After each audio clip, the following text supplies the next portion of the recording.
Gracias por mantener la sintonía con nosotros. Esto es Conexión 32 y vamos a conversar con el abogado José Martínez Hoppelman. ¿Cómo estás? Buen día. Buenos días, Leila. Gracias Buenos días, por Juan Miguel. acompañarnos. Tú sabes que Hoppelman es como tu nombre artístico, porque si yo digo José Martínez, la gente dice, bueno, pues si digo Hoppelman, todo el mundo sabe quién es. Hay muchos Martínez, no hay tanto Hoppelman. Sí, eso pasa desde pequeño, me pasa. Lo que pasa es que en los medios dicen el abogado Hoppelman, o sea, se ahorran el primer nombre y se ahorran el primer apellido, Hoppelman. Pero gracias por acompañarnos. Recuérdate que la H muda en español. Sí, pero la gente le dice Hoppelman. Pero es Hoppelman, ¿no? Hoppelman, claro. Vimos el video con tu comentario sobre el tema del momento, el tema del procurador, la magistrada Germán, y tu comentario es diferente al de la mayoría y de hecho tú comienzas el comentario señalando más o menos eso, que un comentario que distinto al populachero. Entonces quisiera que tú nos digas brevemente en qué consiste tu opinión sobre esto que ha ocurrido y que sigue ocurriendo. Miren, yo quiero tratar de enfocar lo que pienso quitando nombres para poder hacer un ejercicio de justicia, que es dar a cada quien lo que le corresponde y lo que se merece. Partiendo de esa premisa, veo con preocupación una situación muy clara para mí. Los reglamentos del Consejo Nacional de la Magistratura es la primera vez que se ponen en ejecución. 1, 2. No está muy claro el procedimiento para los jueces que son objeto de evaluación, que es la primera vez en 175 años de la existencia de la República Dominicana donde un juez de la Suprema Corte de Justicia es sometido a una evaluación de desempeño. Y entiendo que salvando los mandatos constitucionales, pudo dársele la oportunidad a la magistrada de que ejerciera algún tipo de defensa previa sobre el contenido de esas imputaciones. Sabiendo eso, sé también que no se trataban de objeciones u oposiciones formalmente presentadas ante el Consejo Nacional de la Magistratura. El artículo 26 de ese reglamento, que se ha discutido muchísimo, establece un procedimiento para los preseleccionados y candidatos, que no es el caso de la magistrada Miriam Germán. De igual forma establece que las comunicaciones dirigidas al Consejo Nacional de la Magistratura no pueden estar apócritas, no pueden estar sin firmas. Sabiendo eso así, puedo también decir, primero, que no se trataban de objeciones y oposiciones. Segundo, que no se trataban de comunicaciones dirigidas al Consejo Nacional de la Magistratura y que tal vez la forma en que se hicieron esos cuestionamientos pudo haber sido otra, pero al final de cuentas fueron preguntas en un proceso de evaluación. Entonces usted considera que no fue improcedente. Yo entiendo que no fue improcedente y que no fue violatorio de ningún derecho. 1, 2, que pudo habérsele dado la oportunidad previamente por la seriedad de esos cuestionamientos, que hasta el día de hoy, a mi entender, están sin respuestas, que es lo que debemos todos propugnar, tener esas respuestas. Esa ha sido mi posición siempre. Claro, sí. Entonces, el tema de fondo, o sea, el debate se ha quedado en la forma. Sí. Y todavía nadie nos dice, no ha habido un desmentido contundente de cada una de las cosas que se plantearon. Sí, porque entiendo que las respuestas se han enfocado más en la victimización o en la utilización de un pariente con una condición especial, o en el tema de la violencia, que entiendo que tampoco ocurrió, pero es una forma de sacar filo político a un tema tan difícil como este, créanme. Opinar así de una persona que uno tiene una alta estima y valoración, como la magistrada Miriam Germán, quien me merece todo el respeto, es muy difícil.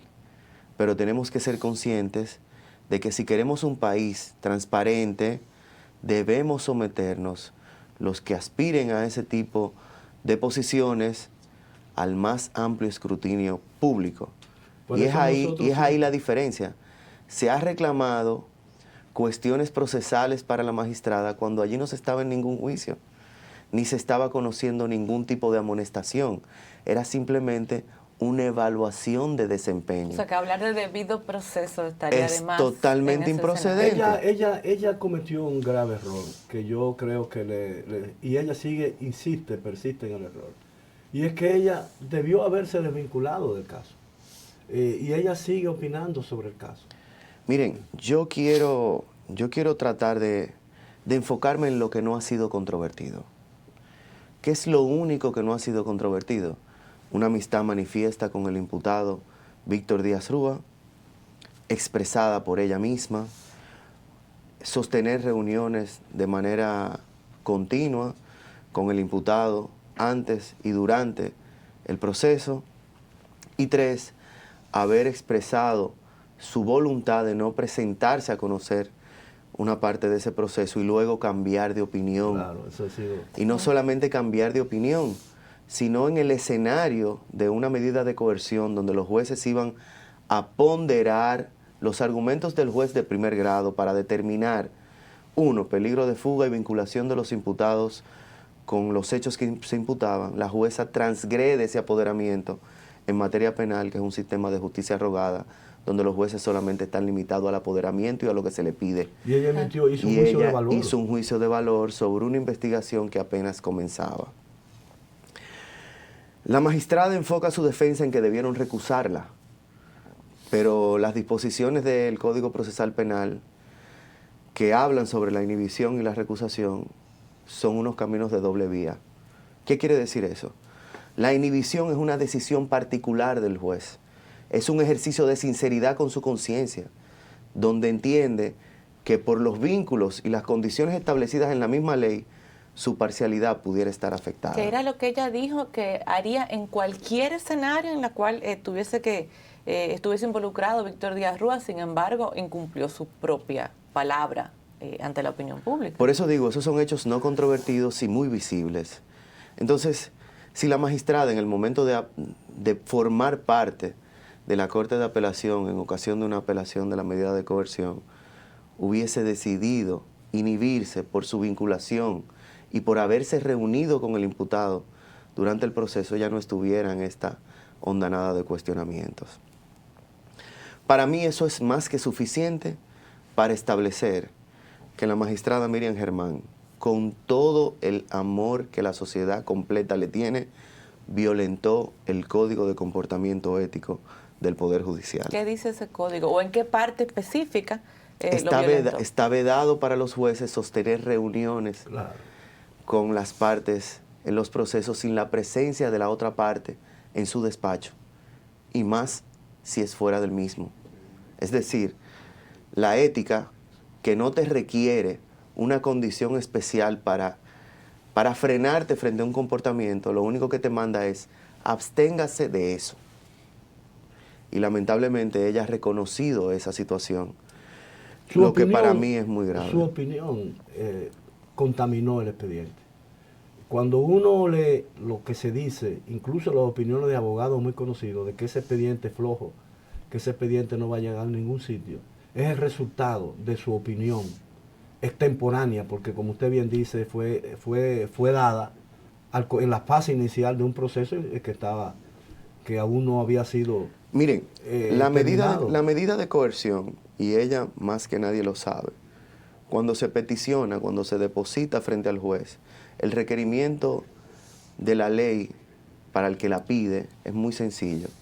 Una relación breve de los hechos que se imputan, sin mucho detalle y sin las mismas requerimientos de las acusaciones que te requiere determinación de espacio, tiempo, lugar y vinculación específica, sino una historia genérica y una vinculación del imputado con el hecho que se imputa y una cintilla probatoria, es decir, una prueba inicial sobre lo que usted pretende probar, y eso es lo único que se requiere. Y si nosotros juzgamos todas las medidas de coerción como juzgaríamos una acusación, todas las solicitudes de medida de coerción serían consideradas como un proceso de investigación flojo o débil. Cuando usted dice que ella ha violentado las normas de comportamiento ético. Esa norma de comportamiento. Esa específica. Sí. Bueno, pero cuando eso basta, ¿no? Cuando un abogado va a ser objeto, por ejemplo, de una sanción en un tribunal disciplinario, o como se le llama, no es porque ha violado todas las normas, basta con que viole una. Eso es correcto. Entonces, ¿usted cree entonces que esa esa decisión de ella, esa falta de ella, la inhabilita para seguir como jueza de la Suprema Corte? Es que actualmente ella dirige la Sala Penal de la Suprema Corte de Justicia, Que va a conocer ese tribunal caso. Sí, claro. que va a conocer de ese proceso. Es decir, Claro. yo no puedo comprender en un análisis interno cómo un juez de 40 años de carrera, que supera mi edad de vida, puede, en una situación tan gravosa socialmente hablando como la que estamos viviendo, de un caso de corrupción que ha permeado el continente americano completo, Sí. reunirse de esa manera con el imputado principal del proceso, me parece un error. O sea, que tú entiendes, grave. ella no debería ser ratificada. en Eso la ya no es Suprema. una decisión Eso mía. es Una opinión personal. Esa fue mi pregunta. Claro. Es una decisión del Consejo Nacional de la Sí, pero tu Magistratura. No, opinión. Yo no quiero entrar en esas consideraciones, Leila, porque no me siento, como dice la mayoría, con la condición profesional para yo juzgar Ok, ella está la recusando- categoría ética de la magistrada. Ella está recusando ahora al procurador ante Danilo Medina en calidad de presidente del Consejo. Eso también es posible, o sea, eso es parte de los procedimientos que pueden ocurrir en el marco del reglamento. Mira, tal vez algunos constitucionalistas pudieran decir que toda persona tiene derecho a ser juzgada por un juez imparcial y que basado en esa premisa tú pudieras interponer un tipo de recusación con unas reglas que no son aplicables al Consejo Nacional de la Magistratura. Yo soy de opinión que no procede la recusación porque es un órgano colegiado. Si no, tú llegarás allí, recusarás a todos y entonces ¿quién te va a evaluar? Claro. Te va a evaluar el Dios, Jesucristo y el Espíritu Santo. Tiene lógica eso. O sea, es imposible. Me parece que no procede. Yo no vi ningún tipo de agresión en contra de ella, ni verbal, ni de gestos tampoco. Es cierto que la lectura de esa documentación, las imputaciones fueron muy graves y que tal vez por la misma naturaleza de esas imputaciones ella pudo haber sentido algún agravio personal, pero entiendo que no hay ningún tipo de violencia ni nada de eso. Ahora sí quiero llamar la atención. Fíjense que ella reclama haber sido agredida. Sin embargo, cada vez que he escuchado a la digna magistrada Miriam referirse a la figura del Procurador General de la República, lo hace con desdén y con términos peyorativos. Es verdad. Algo que no ha ocurrido en su contra. Es verdad. Así es. Entonces, usted no quiere opinar sobre la posibilidad de que ella sea ratificada, ¿no? Es que no está dentro de mi ámbito de competencia eso. No, pero su opinión como abogado. No conozco cuáles otros parámetros tomará el Consejo Nacional de la Magistratura en las evaluaciones de los jueces y a qué le darán mayor valor ellos, si a la preparación intelectual, si a la larga data de la carrera o si a la imparcialidad, la probidez y la honradez. No lo sé. Pero Entonces, todas esas cosas forman parte de una canasta, ¿no? así es. Y si una canasta, si hay una manzana que no está en buenas condiciones, se descarta la canasta. Aún los jueces, con sus designaciones y con el papel que fungen para la sociedad, como una creación de Dios, son imperfectos al igual que todos nosotros. Es decir, pedir personas perfectas en esos cargos es imposible, porque ninguno de nosotros lo somos.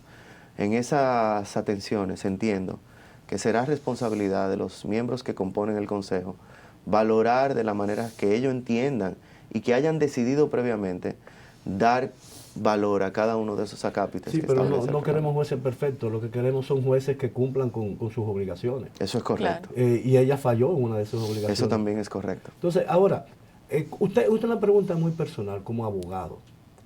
¿Cómo explica usted y qué le ha causado el hecho de que abogados muy conocidos en el país, que tienen un largo ejercicio en los tribunales y que son personas de mucha acreditación en la sociedad dominicana, se hayan parcializado aparte de eso y hayan encontrado que lo dicho o que las pruebas supuestas presentadas por el procurador hayan lesionado la integridad de la jueza Miriam Germán? Lo primero que, por eso hice la introducción. Lo primero que tenemos que saber es que no se trata de un escenario de presentación de pruebas. Se trata de un escenario de cuestionamientos. Que esos cuestionamientos hayan tenido su sustento en unas comunicaciones recibidas por el procurador que tengan algunos sustentos, ya eso es otra cosa.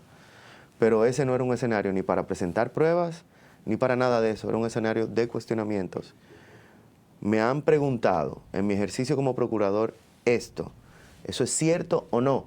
Esas son las preguntas. No es un escenario para ejercer ningún tipo de presentación de pruebas o de vinculación directa, es un escenario de cuestionamientos, que a otros jueces se les ha cuestionado de manera muy férrea también, y no he visto ese tipo de reacciones. Ayer se agregó un elemento a toda esta situación, fue la denuncia de un periodista sobre el tema de la presunta orden de interceptación telefónica del número de Miriam Germán, y luego la rueda de prensa del magistrado Bolívar Sánchez explicando por qué identificaron posteriormente que ese número era de ella cuando se había pedido la interceptación producto de un diagrama de conexiones telefónicas que vinculaba ese número al de una persona de interés en una investigación. Sin embargo, en las redes lo que se ha insistido es: aquí hay calizaje, aquí hay espionaje, aquí no estamos seguros. Y bueno, ese ha sido el tema, la tendencia en el Twitter. ¿Cuál es su posición, su opinión sobre ese tema? Bueno, es un tema muy lamentable, porque también implica vinculaciones muy graves con hechos de carácter ilícito o presuntamente ilícitos. La misma magistrada durante su entrevista expresó que la propiedad que ella compró con dinero mixto de ella y parte de la herencia de su hijo con capacidad limitada en la provincia en Baní, Ocoa, esa propiedad fue construida por un ingeniero que se suicidó en noviembre, ella misma lo expresó. Resulta que el Ministerio Público, en específico la Inspectoría General de la Procuraduría, dirigida por el magistrado Bolívar, que todo el mundo conoce, tiene muchísimos años ahí, sí, no recuerdo cuántos, comenzó un proceso de investigación sobre esta persona que tenía una doble identidad desde el año 2014 y que presuntamente se había suicidado en el 2019, en el mes de noviembre. En el mes de noviembre. Sí, por esa razón se procede a una investigación de los números que tenían una vinculación con los números que se presumían propiedad de esa persona que tenía una vinculación con asuntos de carácter muy grave. Para nadie es un secreto que cuando se hacen los cruces de llamadas entre números que están siendo investigados, todos los números que tienen recurrencia de comunicación, se pide su investigación. Se mandan las comunicaciones, se establece brevemente el hecho ilícito que se está investigando, inclusive hasta omitiendo los nombres por cuestiones de confidencialidad, porque se trata de criminalidad organizada, narcotráfico, etc. Y los jueces entonces proceden a ordenar eso. Me parece que, como dice el magistrado Bolívar, cuando se verificó que el número pertenecía a la magistrada Miriam Germán, nunca se peticionó la orden a la prestadora de servicio, que es quien hace esas interceptaciones. O sea, que para poder decir que la magistrada estaba intervenida, no bastaba tener la autorización judicial, sino la respuesta de la prestadora de servicio, que es quien tiene el acceso a la data de las comunicaciones. O sea, que no hubo algo ilegal ahí. A mí me parece que no. Ok, perfecto. Y era obligación de la Procuraduría hacer lo que hizo, frente a una investigación de esa naturaleza. Así es. O sea, aparte del trabajo. Bueno, gracias José Martínez Opelman por acompañarnos en esta mañana en Conexión 32. Miguel y yo nos despedimos ya. Gracias a ustedes por la invitación. Tienes nos has dado una perspectiva muy interesante sobre el tema, que yo creo que yo temía que no ocurriera así, porque ha habido tantas pasiones alrededor de este tema que realmente es a veces muy difícil ver los asuntos con objetividad cuando las pasiones se desbordan. Así es, pero la responsabilidad del que comunica es tratar de despegarse sentimentalmente de las situaciones para poder dar una opinión que aporte a la formación de la opinión pública de manera desinteresada. Muchas Muchísimas gracias. Gracias a A ustedes. ustedes gracias por la sintonía. Nosotros nos despedimos por hoy. Esperamos que pasen un muy feliz resto del día y mañana nos sintonicen en otra entrega de Conexión 32.